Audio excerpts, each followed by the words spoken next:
Hi, everybody. I'm going to be talking about my skills inventory today. Um, After reading that whole list, it reminded me of our fundamentals class and just bringing me back to all the different things that, like, innately I'm already good at and things that I definitely need some work in. I'm gonna start with my strengths.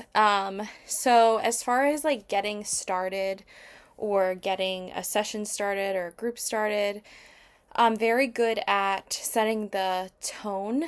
Um, I'm very positive, and I think that comes across just in my personality. I'm very smiley, so I think immediately off the bat, I'm good at setting a positive tone.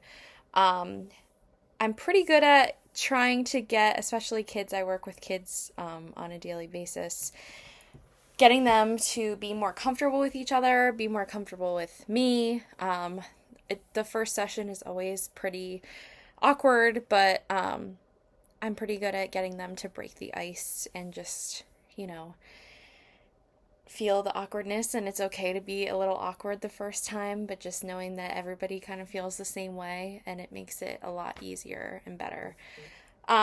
Pretty good at setting expectations, just like right off the bat. Um, Letting everybody know what I expect from them and what they can expect from me.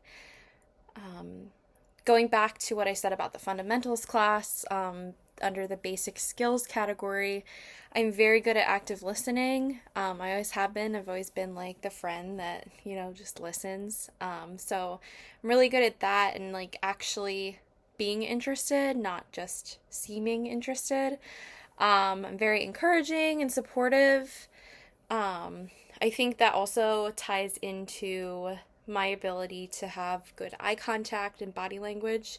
I'm pretty laid back in general, so I think that comes across in my overall demeanor and appearance. And also my voice tone, I've noticed, especially if I'm talking to kids, it's definitely different than when I'm talking to adults.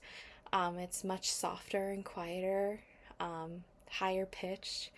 Um, so that was interesting to kind of think about. I didn't really think about that until I saw it on the list. Um, as far as purpose goes, I think that kind of goes along with the expectation settings in the getting started category. Just like letting everyone know the purpose of the group and like why we're here. I'm pretty good at doing that, and I think that you almost have to be. It's pretty important to kind of set the stage for your group and what you're going to be doing. Planning, this is my biggest strength. I'm like a super planner, very organized. I love to make lessons, I love to make activities, and that's like just one of my favorite things to do. So I think because I enjoy it so much, it comes naturally to me. And I'm very good at adapting. I work elementary and middle school. I run small social emotional groups for a nonprofit. And sorry, my cat just jumped on the table. Um,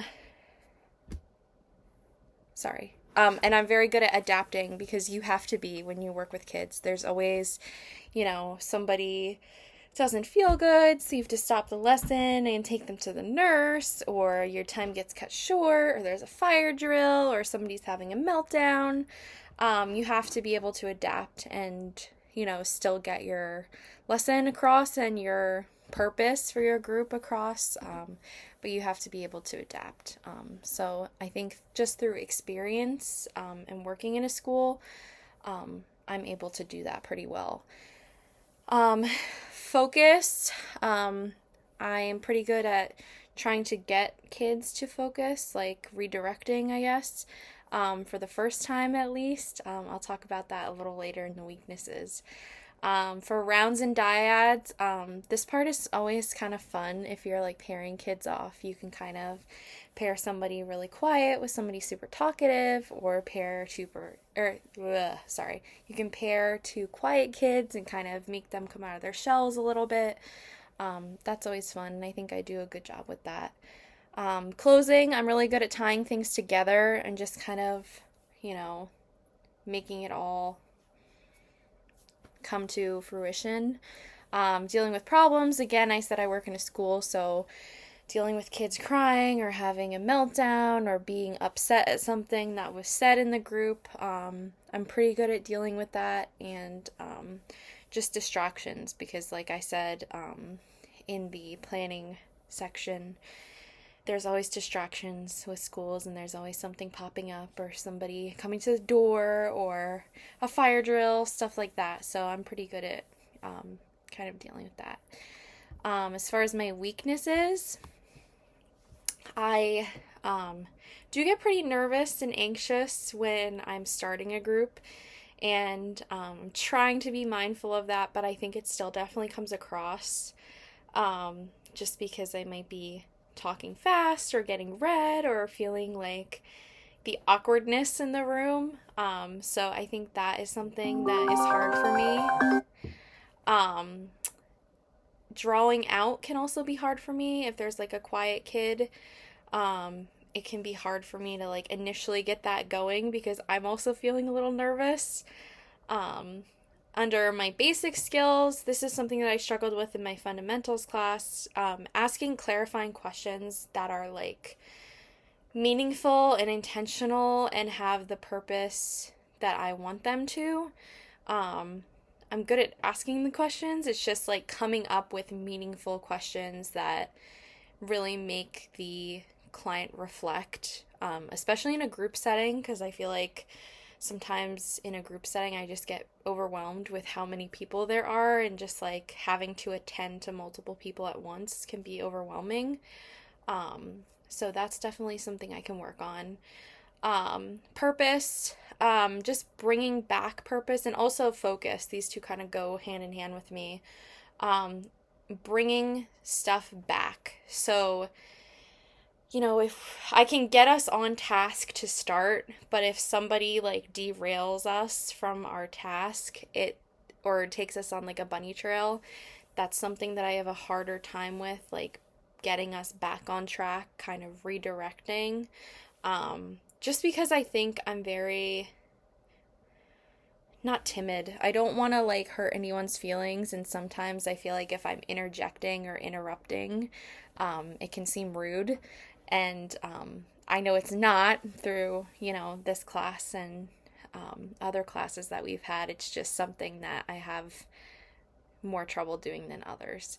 And then closing. Sometimes I have a hard time with the timing of closing, especially if it's like a newer group or something, because you don't know if people are going to have a lot of reflecting comments, or if it's just going to be like, hey, do you guys have any closing comments? And then the kids are all just like, so I think it's just hard to like know your audience until you have for a little bit. So the timing on that, like sometimes I've had groups where I have to leave like 10 minutes for the end because a lot of people have closing comments or questions or clarifying things they want to know. So you need that whole 10 minutes, but then other groups, nobody wants to say anything and they just like are very internalized with their thinking and they don't want to reflect out loud necessarily. Or they're more into taking that information, being like, okay, goodbye. And then the next group, it's more of a long, introduction of the group, if that makes sense. It's more of like a reflecting on last week's thing at the beginning of the session as opposed to the end.